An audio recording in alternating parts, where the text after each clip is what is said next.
What's going on, everyone? Jeremy here from The Quartering. A little bit of a different kind of video from me today. I receive a lot of emails from a lot of people. I have a Telegram, a Discord, a lot of ways to get a hold of me. Now, I admit I am not great at managing any of these. In fact, I have had to staff somebody, the wonderful Maggie, just to keep track of my emails.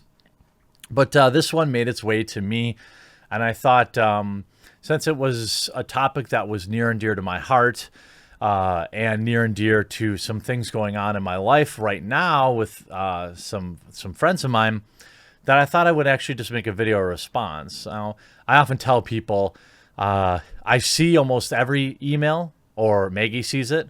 I can't respond to everything.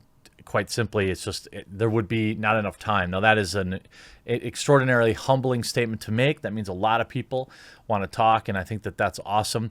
That's why I hope that the communities I foster, whether it's my Discord or Telegram or whatever, even if I'm not there, that that community is an extension of me, and that like-minded people can find other people to talk, on a even keel, or man to man, so to speak, even if you're not both men. You get what I'm saying. So I got this email, and it did get passed to me. So it reads, "Hi, Jeremy. I'm not sure if someone from your crew sees these emails first, but I hope it gets passed to you." And it did, and Maggie saw it and sent it to me. "When your pup passed away, it was a gut punch to myself, too, since I knew I would have to make that decision down the road for my dog. Then in May, my little boy passed away. I'm absolutely beside myself with pain. I'm a disabled Marine Corps vet, and my boy, Spirit, was the only thing that ever helped me with my issues I got after getting out. Now he's gone, and I've made a beautiful gravesite in my backyard. I lost my best friend. I always told people he's my furry son. Now I just sit in my backyard and talk to him. I don't want to pry too much into your personal life, but I can't get another dog. He means too much to me. I don't know what else to do. But I'm struggling," he goes on to say. I will eventually be seeking someone to talk to about my grief, by the way, a good thing. But they weren't a big help with my military issues, and I don't see it being much of a help with my grief since it hits so much harder. Thanks for taking the time to read my email. Hope your YouTube videos continue to bring you success. Thanks."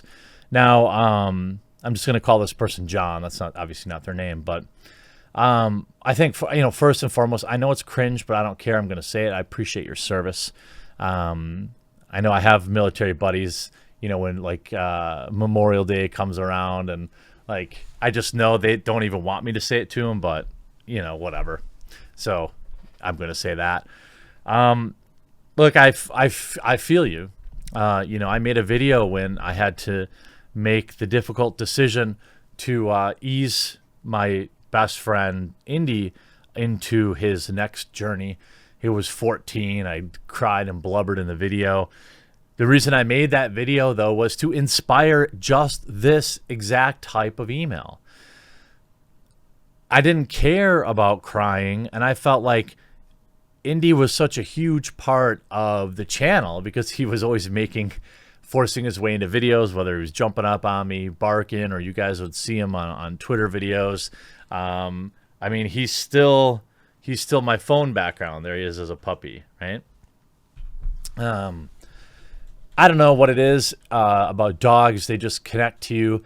Cats can too. I have many cats, and each and every one of them, when they passed, whether it was their time or it wasn't, it was always very, very difficult. I'm an emotional guy. Not everybody is that way with their pets. I have a farmer brother-in-law that just never gets connected with his pets like that, and he probably think it's insane to cry over it. But that's okay. You have to be comfortable with yourself. So your question was, how to, people say getting another dog will help, but you feel like you can't. You probably feel like it would be dishonoring him, or your best friend, dishonoring them. And I understand that feeling. I think every pet owner feels that way.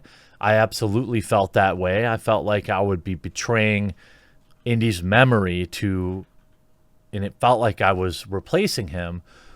But I think the reality is that you're not replacing them. Your dog or your cat or your snake or your pet flying squirrel or whatever it is that you have that bond with, I think a lot of times we ascribe like human emotions and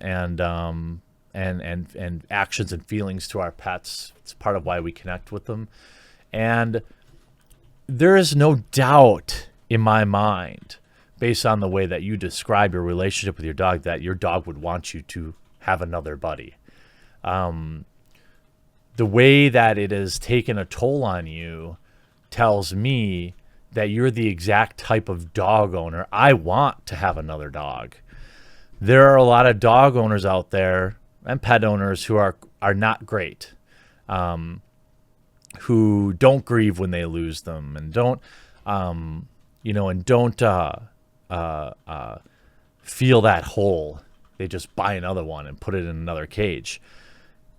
You, my friend, are the exact type of person who should have dogs or pets and have many more in your life. You should be proud, in my opinion, that you are this sad. Very few people, I think, can connect at that emotional of a level with other humans, let alone an animal. And I don't think Spirit would want you to be upset.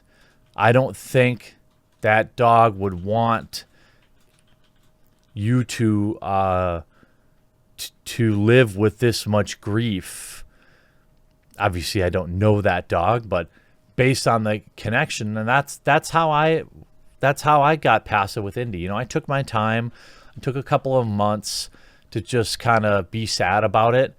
And now that I have Huck and Ruby, it hasn't replaced one single memory of Indy. Not one.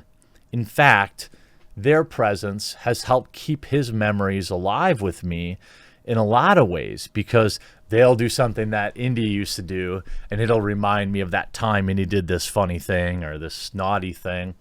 Or since they're German Shepherds and they're land sharks, I'll often think about how, man, Indy never bit me once, and these little rascals are always trying to gnaw off a limb. I think that, it would be a dishonor to Spirit and your relationship if you carried that grief and you didn't move forward. I'm not saying you got to run out and get another dog. You allow yourself some time to feel sad. That's a totally cool emotion to have, but don't let it carry on too long. I think I find it difficult for me. I will admit, I don't feel as bonded with like Huck and Ruby as I did with Indy, but I still love them. And they're still an overwhelming net positive for me. And I think that a new pup for you will be an overwhelming net positive as well.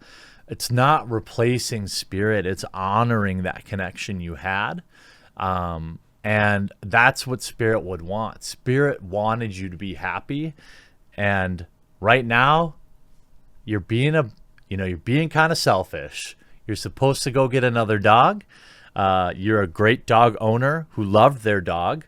This new dog will never be the same as the old dog, but it will be different, and it will be better in some ways, and it will be worse in other ways, but it will help honor the memory and the bond, the unique bond that humans can have with animals. So I'm glad you reached out to me. I thought that this was an important topic, so I made a video about it because obviously I'm a big pet lover, and that it's not just dogs. Whatever you're into, dogs, cats, ferrets, mice, rats, snakes, I don't care. I would, hopefully you find a dog that needs a good home. There's certainly tons of them. Right now is a big problem at shelters because a lot of people got quarantine dogs. Thanks, Maggie. Got quarantine dogs, and now they're giving them up in record numbers.